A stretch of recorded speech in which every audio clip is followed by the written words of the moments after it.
Para hadirin Majelis Taklim Masjid Al-Furqan yang saya hormati, alhamdulillah patut kita puja dan syukur kepada Allah Subhanahu wa Ta'ala yang telah memberikan kepada kita nikmat panjang umur, nikmat kesehatan, sehingga kita dapat berwajah bersama dalam rangka pengajian rutin. Sholawat dan salam semoga disampaikan oleh Allah Subhanahu wa Ta'ala kepada junjungan kita, kedua kita, yakni Sayyidina Muhammad Rasulullah Sallallahu Alaihi Wasallam. Para hadirin, tema pada malam ini yang ingin saya sampaikan adalah al-iqdaru minal azwaj wal aulad wal amwal. Al-iqdaru anil azwaj wal aulad wal amwal. Tema diambil dari kata al-iqdar, itu dari sisi bahasa diambil dari kata ajaroh yaitu adron. Apakah al-iqdar itu? Al-iqdar adalah jamak dari adron. Adron ismul mufrad, isim mufrad atau tunggal. Al-iqdar adalah jamak kehati-hatian. Tema yang ini saya sampaikan al-iqdaru anil azwaj wal aulad wal amwal. Hati-hati dalam menghadapi istri, hati-hati dalam menghadapi anak, hati-hati dalam menghadapi harta. Dalam hal ini Allah Subhanahu wa Ta'ala menyinggung tiga persoalan tersebut dalam surah At-Taghabun yang berbunyi A'udzu billahi minasy syaithanir rajim. Bismillahirrahmanirrahim. Ya ayyuhalladzina amanu inna min azwajikum wa auladikum aduwwun lakum fahdharuhum wa in takfu wa tasfahu wa taghfiru fa inna Allaha ghafurur rahim. Innama amwalukum wa auladukum fitnah wallahu indahu ajrun 'azim. Al-iqdar 'anil azwaj wal aulad wal amwal. Hati-hati terhadap tiga perkara. Hati-hati menghadapi istri, anak-anak, dan harta. Kenapa kita diperintahkan untuk al-hadru, hati-hati dalam menghadapi dan menikahi istri-istri, anak-anak, dan harta? Allah Subhanahu wa Ta'ala mengingatkan kita sekalian sebagai hamba yang beriman kepada Allah. Ya ayyuhalladzina amanu inna min azwajikum wa auladikum inna min azwajikum wa auladikum aduwwun lakum. Wahai orang-orang yang beriman, inna setuhune setengah saking radinira kabeh, wa auladikum lan saking anak kita kabeh, aduwwun lakum iku dadi musuh lakum kadue sira kabeh. Sesungguhnya istri-istri dan anak-anakmu aduwwul lakum, menjadi musuh bagi kalian. Berat amat. Bahasa Quran mengistilahkan istri dan anak itu aduwwul lakum, musuh bagi kalian. Ini tentu bagi yang sudah berumah tangga diingatkan oleh Allah Subhanahu wa Ta'ala, para suami berhati-hati menghadapi istri dan anak-anak. Para bapak berhati-hati waspada menghadapi anak-anak. Sebagaimana Allah mengingatkan pada ayat ini, inna min azwajikum wa auladikum aduwwul lakum. Jere pangeran nerangkan ing kula sedanten bahwasane setengah saking ragi puniku bisa jadi musuh, anak bisa jadi musuh. Apa yang dimaksud aduwwul lakum di sini? Aduwwul. Kalau kita mengkaitkan dengan suatu ayat yang lain dalam surah Al-Munafiqun, ya ayyuhalladzina amanu la tulhikum amwalukum wa auladukum an dzikrillah. Wahai orang-orang yang beriman, ya ayyuhalladzina amanu la tulhikum, jangan sampai melalaikan kalian anak-anakmu, hartamu, la tulhikum amwalukum, jangan sampai harta kalian melalaikan kalian, amwalukum wa auladukum, dan anak kalian, an dzikrillah, dari mengingat Allah Subhanahu wa Ta'ala. Aduwwul lakum, musuh. Di lafaz ini berartikan al-imtina. Yang dimaksud musuh itu bisa menghalangi, yakni jangan sampai istri-istrimu menjadi penghalang, membuat kita sibuk untuk mengingat Allah.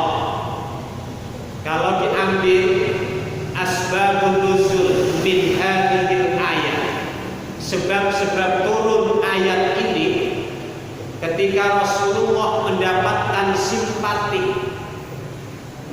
mendapatkan simpatisan dari masyarakat pada waktu itu, Islam sangat dicintai pada waktu itu.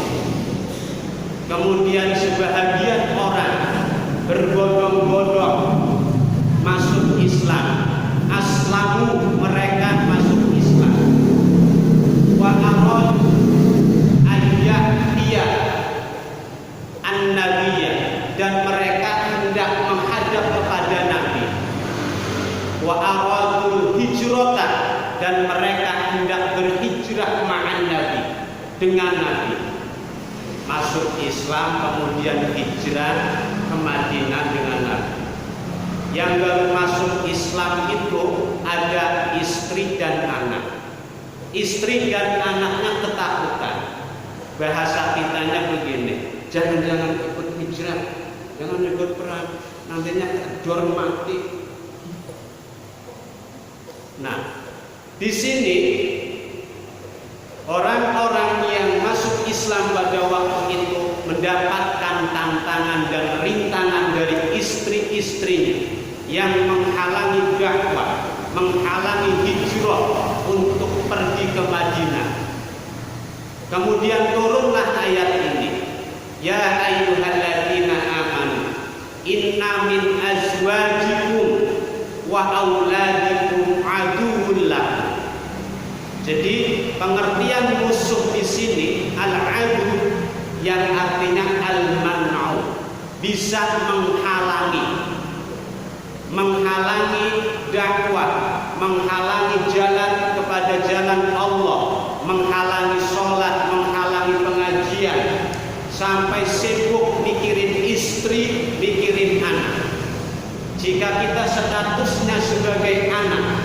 maka kita harus berhati-hati menghadapi orang tua. Jangan menjadi penyebab orang tua jauh dari Allah. Jangan menjadi anak menjadi sebab hilangnya agama orang tua dari dirinya. Jangan menjadi anak menjadi sebab orang tua menjadi kalang kabut menghadapinya. Disinilah kita saling berhati-hati. Orang tua hati-hati, suami berhati-hati menghadapi istrinya, karena bisa menjadi al-mantu an sabilillah, menjadi penghalang dari jalan Allah. Inilah istilah aduwwul lakum. Istrimu, anak-anakmu bisa menjadi penghalang untuk mendekati Allah Subhanahu wa ta'ala. Kemudian kalimat fahdaruhu oleh karena itu berhati-hatilah kalian terhadap semuanya, terhadap mereka. Yang dimaksud di sini al-a'id ilal azwaj wal aulad. Domir kata ganti di sini pengganti dari azwaj, istri dan anak-anak. Yang dimaksud berhati-hatilah ketika menyikapi istri, berhati-hatilah ketika kita menyikapi anak-anak. Anak tanglet diomong kompon salah masih baik-baik betul kan? Merungu ya jauh. Mana di masjid kan dia sih kok sedengar mati, dia sih kok sedengar mati. Nah, disinilah kehati-hatian. Awas, orang tua bisa memikirkan anaknya, memikirkan ketambelegannya, memikirkan kebodohannya, memikirkan karakter buruknya, sehingga orang tua sibuk dan capek memikirkan anaknya. Inilah yang disebut aduwwul lakum. Awas, wahai orang tua, ketika menyikapi anak yang semacam ini bisa menjadi sebab penghalang untuk mengingat Allah. Disarankan oleh Allah Subhanahu wa ta'ala harus bersikap sabar. Kata Allah Subhanahu wa ta'ala, wa in takfu wa tasfahu wa taghfiru fa innallaha ghafurur rahim. Wa in takfu, dan jika kalian memaafkan, wa tasfahu menyantuni, wa taghfiru mengampuni, fa innallaha ghafurur rahim, maka sesungguhnya Allah adalah zat yang maha ghafur lagi maha rahim, maha pengampun lagi maha penyayang.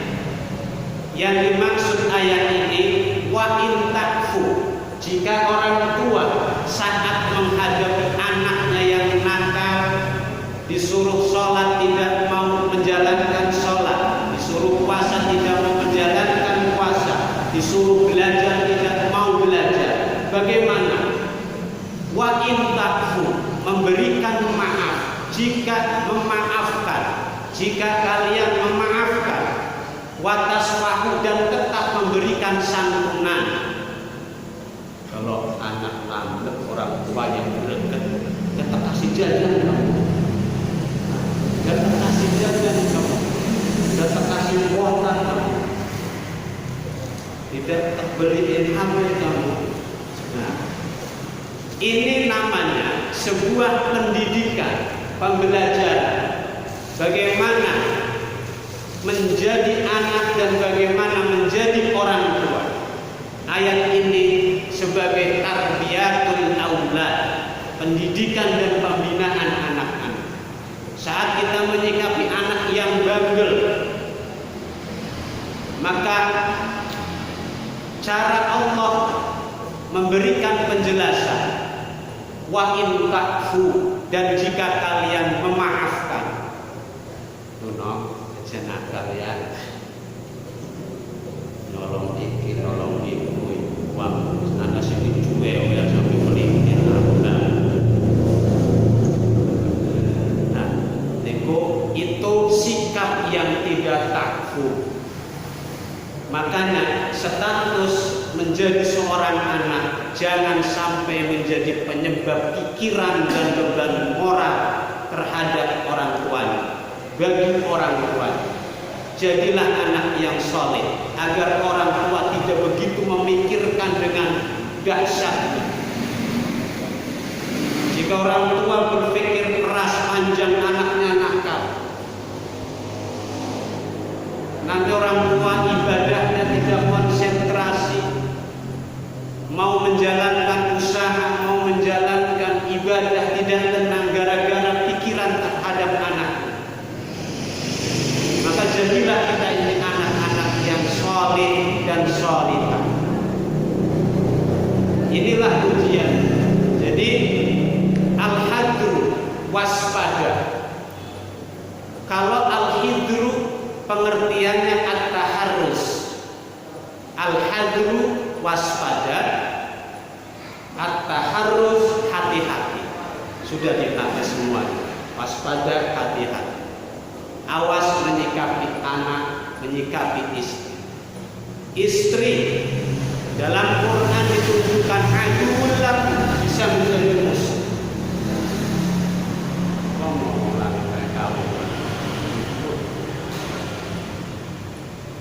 Orang tua bisa memikirkan anak-anaknya yang kuliahnya tidak jujur, kuliahnya minggat, sekolahnya minggat, pikiran orang tua. Akhirnya salah lemas, mau pengajian malas orang tua, gara-gara mikirin anak. Inilah yang disebut aduul lakum, al-imtin al-man'u an sabilillah au an sabilillah, menghalang-halangi jalan ke jalan Allah. Kemudian watasfahu, tetap menyantuni. Sebegitu anak nakalnya, sebegitu anak bandelnya, namun yang namanya orang tua masih tetap watasfahu, memberikan santunan, memberikan belanja, memberikan jajan, membelikan kendaraan, membelikan pakaian. Begitu hebatnya orang. Padahal hati nuraninya itu terganggu dengan karakteristik anak-anaknya. Nah, disinilah Allah Subhanahu wa Ta'ala memberikan resep terhadap orang tua.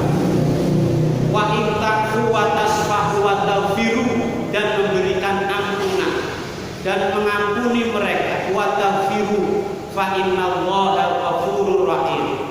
Sesungguhnya Allah Maha Pengampun lagi Maha Penyayang.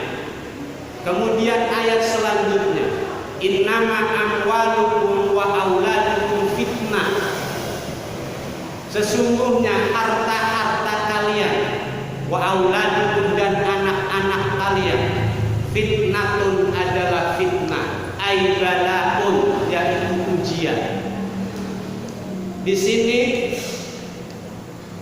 harta dan anak menurut Quran sebagai fitnah, yaitu ujian. Jika kita statusnya sebagai anak, berarti kita, keberadaan kita adalah fitnah, ujian bagi orang tua kita. Agar fitnah itu tidak doror, tidak membahayakan orang tua. Orang tua melirik dan meninjau dua kemidorotan terhadap harta dan anak. Ad-dororu ala wajhaini.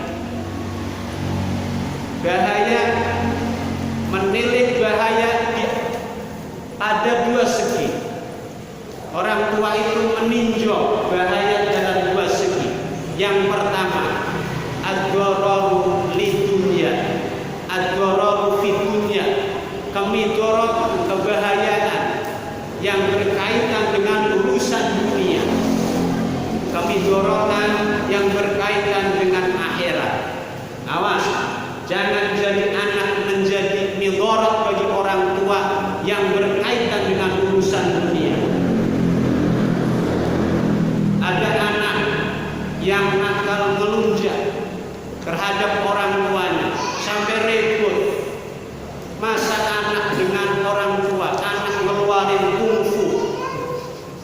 bapaknya mengeluarkan sila.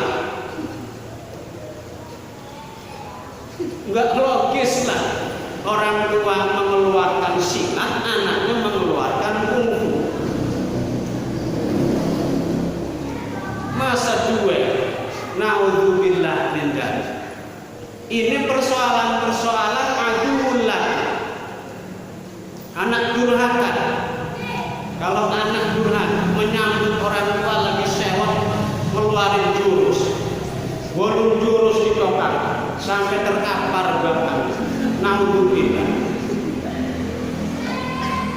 Ini adalah anak yang durhaka. Jangan sampai midorot membahayakan orang tuanya. Itu secara fisik, membahayakan fisik orang tuanya. Juga membahayakan urusan akhiratnya.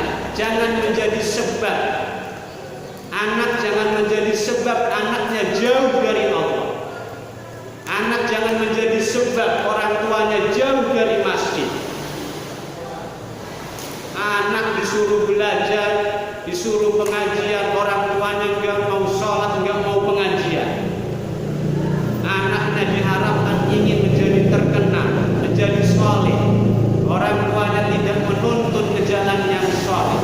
Ini akan menjadi aduul lagi. Maka oleh karenanya kita sebagai anak, statusnya apabila sebagai anak, hati-hati bergaul, berinteraksi dengan orang tua. Wujudkan kata-kata santun, wujudkan sopan santun, wujudkan pembicaraan yang ramah di hadapan kedua orang tua.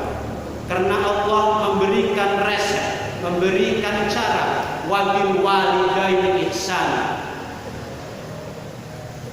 Jangan menjadi ujian orang tua yang berat. Makanya supaya status keanakan kita tidak menjadi ujian orang tua, tidak menjadi musuh bagi orang tua yang menghalang-halangi pendekatan kepada Allah, jadilah sholih was sholihah. Bagaimana caranya agar kita yang statusnya anak menjadi auladun sholih was sholihah? Pertama, kita perlu birrul walidain. Paham birrul walidain, berbakti kepada kedua orang tua. Wabil walidaini ihsan. Pertama, berbuat baik kepada kedua orang tua. Jangan sekali-kali membantah, mengatakan tidak ketika orang tua menyuruh kepada hal yang baik, kecuali ketika orang tua menyuruh, memerintah kita pada jalan kemaksiatan, pada jalan kemungkaran, kita wajib menolak. Tetapi ketika menyuruh yang sifatnya kebaikan atau sifatnya tidak diketahui baiknya menurut nakli kita, menurut akal kita, seperti contoh begini, beliin ini si martabak di pasar tuh. Ya sih nanti disuruh ke jam 7, pelaksanaan jam 12. Nah ini nggak nyambung. Nah bagaimana ketika kita menghadapi orang tua yang kebetulan menyuruh kita, cepat lakukan, karena itu jalan kebaikan. Birrul walidaini wabil walidaini ihsan.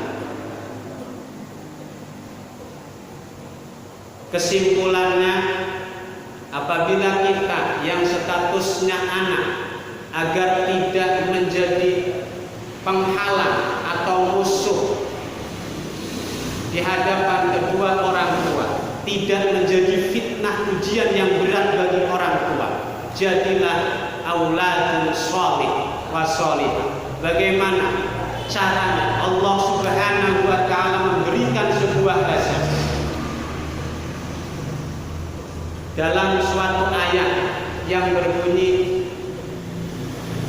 innal muslimina wal muslimati wal qanitina wal qanitan, innal muslimina wal muslimati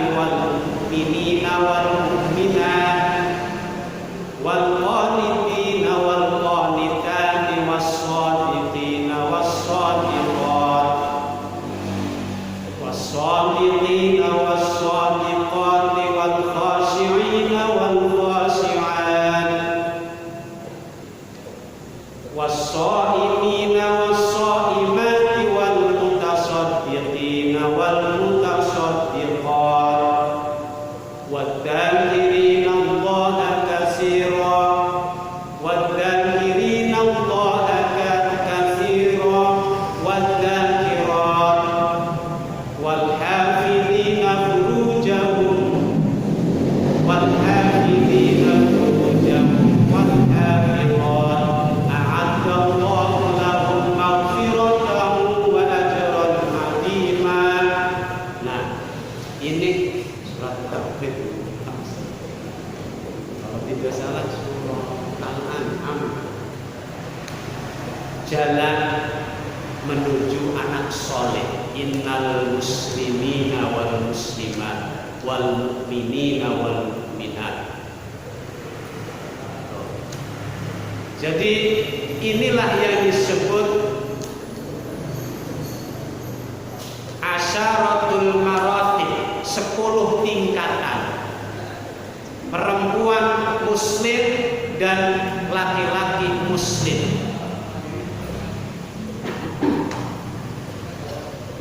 Untuk menjadi muslimah yang baik, untuk menjadi muslim yang baik, ada dalam ayat tersebut. Innal muslimina wal muslimat. Jadi pertama, laki-laki menjadi seorang muslim. Ini jalan menuju sholih was-sholihah. Jadilah orang muslim. Kesolihan non-muslim tidak dianggap baik. Jadi muslim dan muslimah, mukmin mukminah, jadi orang mukmin dan menjadi orang mukminah. Setelah mukmin dan mukminah menjadi orang shadiq, shadiqin shadiqat. Qanitin dulu. Qanitin. Laki-laki menjadi qanitin. Apa qanitin? Yang patuh, taat. Qanita, perempuan juga patuh dan taat. Kalau pengen menjadi soleh, qanita. Kemudian shadiqin shadiqat, menjadi seorang muslim yang jujur, menjadi seorang muslimah yang jujur. Shadiqat, shadiqin shadiqat. Makanya kalau punya anak namanya yang gampang-gampang, yang laki-laki disebut shadiqin. Oh, ini anak perempuan shadiqat. Biar ingat sama artinya itu. Anak aran aneh-aneh, sing artis lah, sing Jepang lah, sing Amerika lah, nah dia Jerman luar biasa.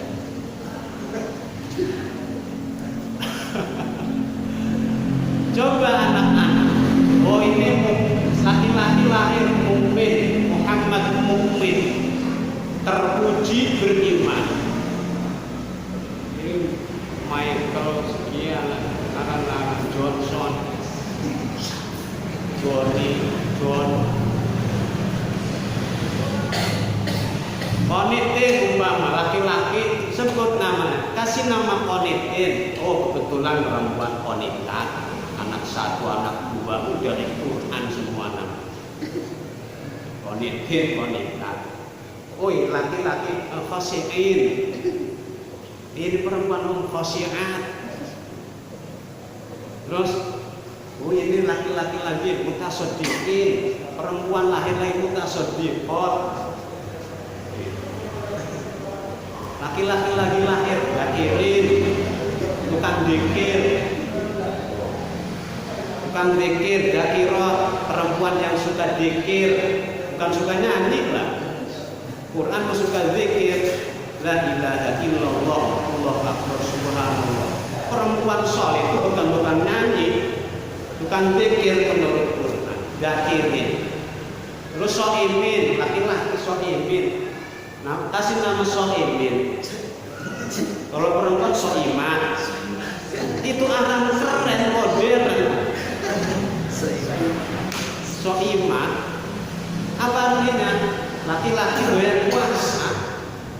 iman perempuan doyan puasa.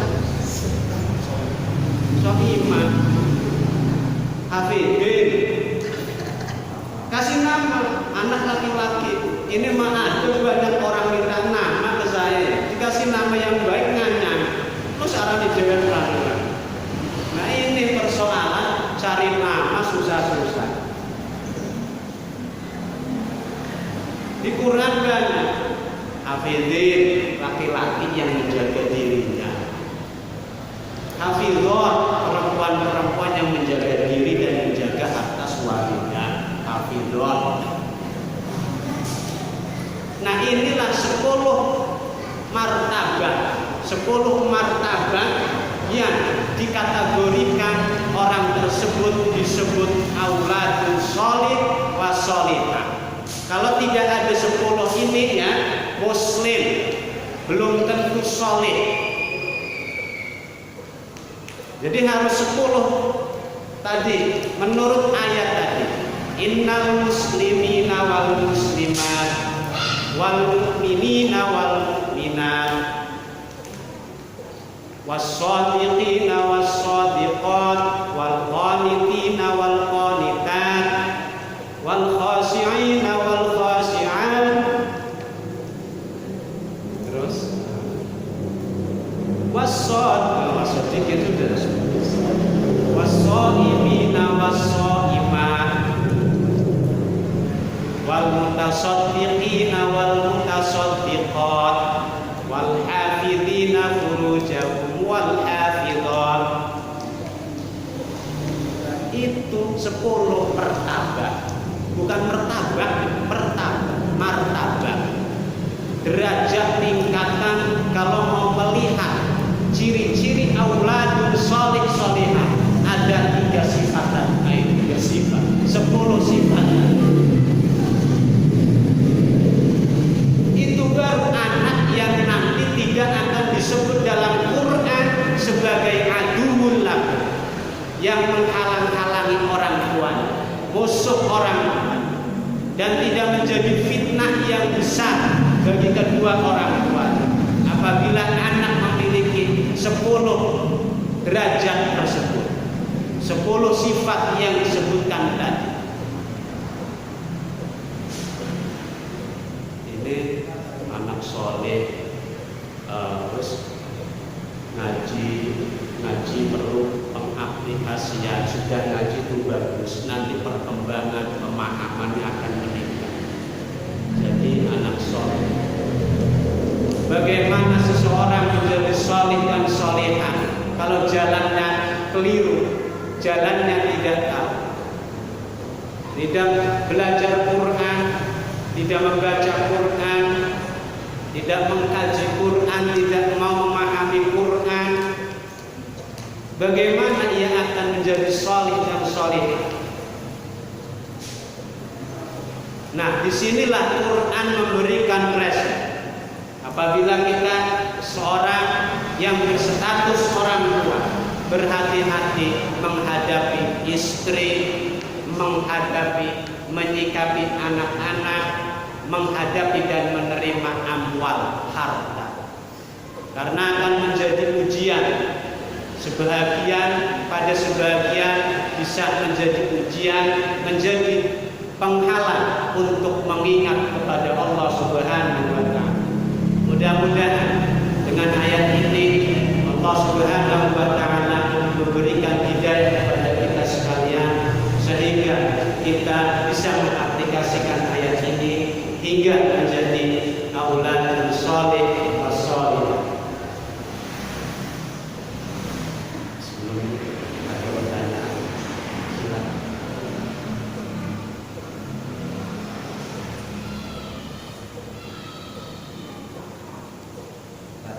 Kenapa yang disebut istri, anak-anak, bukan suami?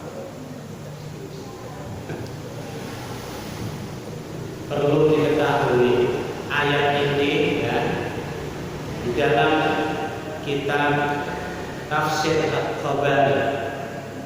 Hadhil ayatun 'am. Ayat ini adalah ayat 'am. Ayat 'am ini bukan berlaku untuk khusus saja, bukan spesial saja. Ayat ini secara spesifik menyinggung persoalan istri, tetapi bukan berarti istri tidak terbawa. Istri juga perlu berhati-hati menyikapi suami. Artinya di sini ya, pembicaraannya memang bisa babil khasin, dengan sebab khas, karena banyak ya, sebahagian asbabun nuzul persoalan ayat yang menyinggung persoalan laki-laki dan perempuan pada waktu itu. Nabi Muhammad kedatangan beberapa wanita yang melaporkan, istilahnya curhat kepada Nabi. Istri-istri suami-suaminya galak-galak ning Nabi, kepada Nabi lapor, wahai Nabi, suami-suami ini pada galak-galak. Kemudian Sayyidina Umar ngomong berkaitan dengan itu. Banyak istri-istri juga yang membantah, kata Sayyidina Umar. Akhirnya turunlah ayat ini. Terus perempuan juga protes sama Rasulullah. Kenapa sih wahyunya menyinggung soal laki-laki yang baik saja, pada lapor kepada Nabi Muhammad. Kok laki-laki terus yang disebutkan iri, nggak terkenal perempuan disebutkan. Ya dulu, kemudian karena ada latar belakang seperti itu, turunlah innal muslimina wal muslimat wal mu'minina wal mu'minat. Nah, jadi laki-laki mukmin yang baik, perempuan-perempuan mukmin yang baik dibicarakan di dalam Al-Quran. Itu gara-gara perempuan sering protes kepada Nabi bahwa wahyu turun selalu menyinggung kebaikan laki-laki. Perempuan tidak disinggung-singgung. Nah, kemudian turunlah ayat yang menyinggung kedua. Jadi ayat ini ya, meskipun di sebahagian ayat yang lain berbicara soal khusus, namun pengamalannya umum. Artinya semua mencakup keseluruhan. Meskipun berbicara laki-laki, inna min azwajikum, istri-istrimu. Nah, bukan berarti suami-suami tidak terbawa, namun terbawa juga. Inilah menurut ya, di dalam tafsir At-Tabari, meskipun ayat ini berbicara khusus mengenai perempuan, namun berlaku untuk laki-laki atau sebaliknya. Nah, itulah kandungan. Yang penting kita sesuai dengan bagaimana Allah Subhanahu wa taala memberikan cara, memberikan resep untuk al-ihdar anil azwaj wal aulad wal amwal. Kehati-hatian terhadap istri, hati-hati terhadap anak, dan hati-hati menerima harta. Silakan yang lain.